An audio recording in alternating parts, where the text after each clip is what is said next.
Hey guys, welcome to Quinian's Budget Crafts. So I got a build request from a patron for factories. They did provide a link to examples that I looked at for exactly 2 seconds before I clicked away to avoid any accidental unconscious plagiarism. That has a name. Anyway, I looked them up on Google Images and found that there are basically 3 shapes. So you've got this huge sucker here with a ton of smokestacks and windows and many floors. Think an asylum building. That one's huge, I'm not doing that. Then you have these L-shaped ones with a little window roof thingies, and then there's this barn-style thing. Help, Jazza, I can't draw.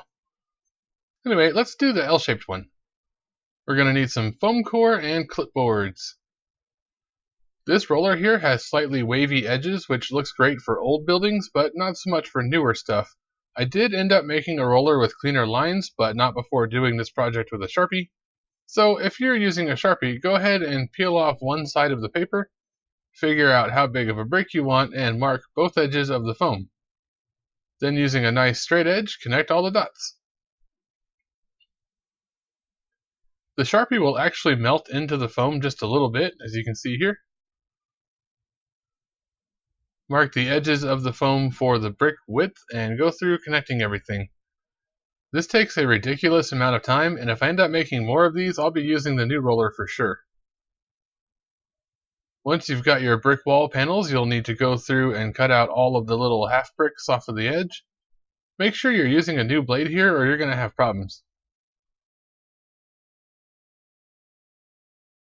Once those are all cut out, your panels should slot together like this. For the little roof pieces, I'm just using some thin cardboard with one side peeled off. If you're lucky, you'll get some cardboard that comes apart this easily. To put those panels together, just use a little bit of white glue in the joints and slot them in. Don't worry about any warps or anything just yet, that's what those clipboards are for. You may have some little bricks on the end that just don't want to sit right. If you do, just push a little push pin in there. No need to remove it later or anything, you can just push it all the way into the foam and leave it. These dollar store clipboards are nice. They're basically just compressed paper, so you can cut them with a few passes from a box cutter. I know that my walls are 2 inches tall, so I'll just use the lines on the mat and make several passes with my box cutter. The blade I have is dull, so it took a little more effort than normal, but there you go, a nice clean cut and no power tools needed. Just use the patented hold it up there and mark it method to get your length and trim it up. And then repeat that for all of the foam you've got. I put some mirror tape on here so that when I cut out the windows, I'll have that glass reflection effect with really no effort. And for the bay door on the back of this, I used the largest mechanical type model that I have for scale. I don't even know what this thing is, but it works. Switched over to a red Sharpie to help see where my cut marks are going to be. And then just cut out the panel. The board is still behind this, so there's no worry of cutting myself. For the windows, you just do the exact same thing. Figure out what size is going to work for you, mark it, and cut it out. I ended up going with 4x2 bricks, which works out to be a square because the bricks are twice as wide as they are high. For that big bay door, I just glued together a bunch of popsicle sticks and filed the grooves between the sticks a little bit deeper. That also helps to push out any excess hot glue. Then to put hinges where each panel hinges, I used some of those tube beads.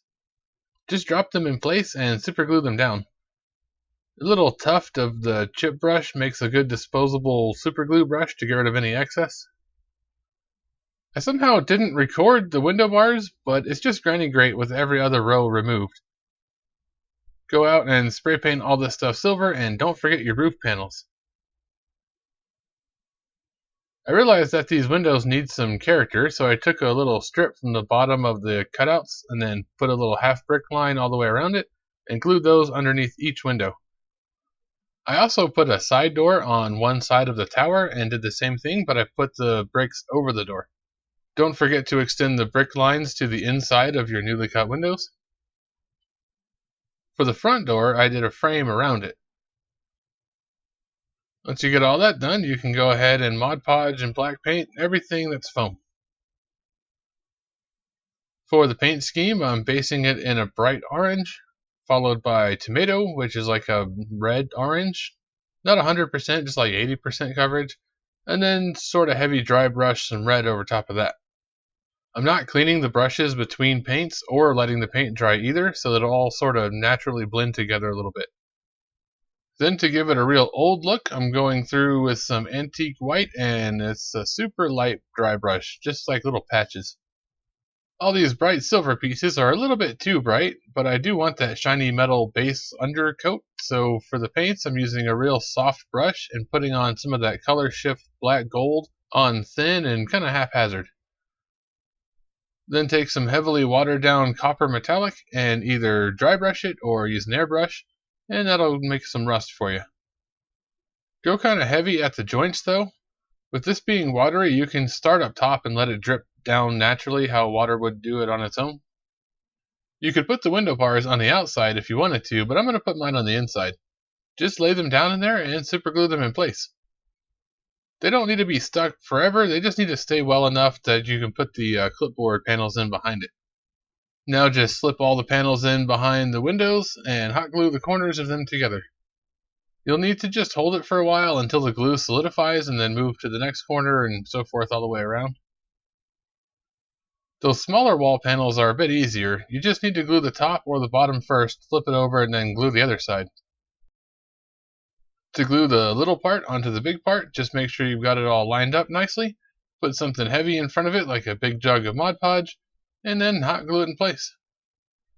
With these roof panels, I just needed a little piece to hold them. The 45-degree angle finder I have looked pretty good, so I went with that. Just cut out a few little wall segments, but make sure that they're mirroring each other. Extend the brick lines and paint them to match everything else. Once they're dry, you can go ahead and glue them on. As for the spacing, that's up to you. I've seen everything from they're all actually one piece to spread several feet apart, so I went with almost touching as like a happy medium.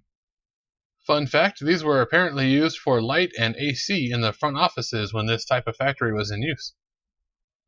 I cut out a bit more cardboard to put in the new pieces to act as a backing for the window, and I put some more mirror tape on there and dirtied it up with a little bit of black wash. I wanted these windows to be different, so just for fun and to try something new, I used a dollar store pencil holder as the metal mesh over the window. These are actually pretty easy to take apart. You can pretty much just rip the top ring right off, but the bottom is stuck in there pretty good because it's like glued in or something. I ended up using a Dremel cutoff wheel, but snippers will work just fine if you don't have a Dremel. Once you get it freed from the rings, go ahead and lay it out flat and mark where to cut for your panels.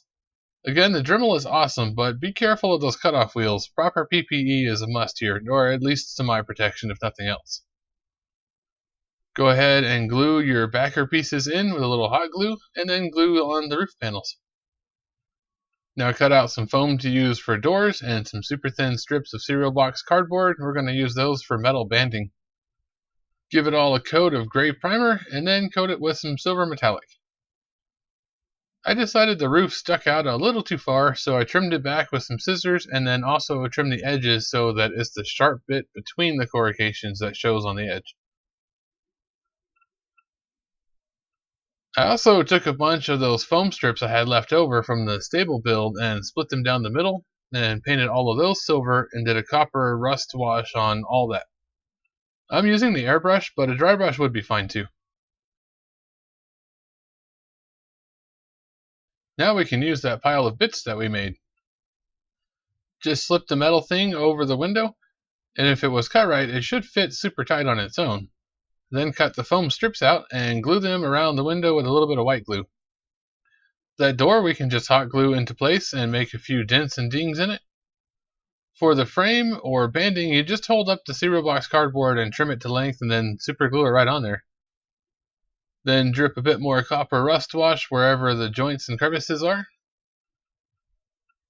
For a doorknob, I just used one of those little foam beads. You can get a bag of them at the dollar store. Painted it silver and super glued it right on. I cut a piece to fit for a flat roof and glued that in from the bottom, and then another for the very top. For the paint job, just base it in light gray and then take a sponge with a darker gray and kind of blot it around. That'll give you like a concrete / gravel kind of effect. If I had thought this far ahead, I would have made the walls this tall to start with, but nah, well, it'll be fine. Just cut a couple more little panels to extend the edge of the roof, paint it up, and glue it on.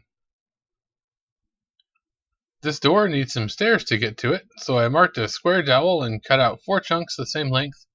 Then I made a little matchstick frame and glued a bit of granny grate to it for the landing on the top of the stairs. Then I cut out a bunch of steps. The holes in this stuff happen to be the exact same size as a matchstick, so it's pretty easy to just thread them through and make a set of stairs out of it. Easy but time consuming.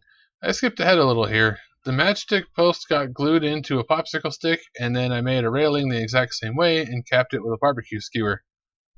And then I painted it all silver. I like the way this came out, but I don't think I'll ever do that again. Like all of the metal bits, I added a bunch of rust. I probably should have blackwash this too, but I kind of like it shiny. Once you're all done, you can go ahead and hot glue it right to the wall. I did have to remove the window ledge things on the bottom so that it would fit here. This thing needs a sign, so I made up a quick thing in Photoscape and printed it out. Just cut a bit of plastic to go over top of the paper, but don't worry about the size yet. Glue a bunch of popsicle sticks together like you did for the bay door, and then trim the edges of it, and paint it up. For the paint, I just did nutmeg brown, yellow, and a little bit of light gray. Whatever you do, do not use liquid glue to stick your paper sign to the board. It will come out terrible. Use Super 77 if you've got it. If you don't, hairspray or something. And yep, I'm aware I sprayed the wrong side of the sign. Oh well, that'll be fine. I'll just repaint the back of it. If there's a little bit of leftover space around the paper, then the plastic should stick on there just fine. And then you can trim the excess around the edges. Now just frame it out with more of those thin foam strips. I cut a couple little posts for it to sit on and made a couple little wooden posts to act as braces behind it, and then hot glued all that in. I suppose I could have put the sign up on top of the building or on the side of the big bare wall, but this made the most sense at the time. I think my supervisor approves. Some lights reaching over the top of the sign, maybe some logo and art on the walls or something would look good. And of course thinking ahead on those bits that I had to add up top of the walls and all that would help. But I mean, for the first time making a factory or anything modern really, I'm still pretty happy with it and I learned a ton. Next one I do, I'll know much better what the build process is. But anyway, that's all for this one. I hope the patron is happy with it. If you guys want to support the channel and tell me what to build, you can do that over on Patreon or check out the webpage with the affiliate links or the Etsy store. Anyway, thank you for watching, everyone. Don't forget to like, share, comment, subscribe, and I'll catch you in the next one.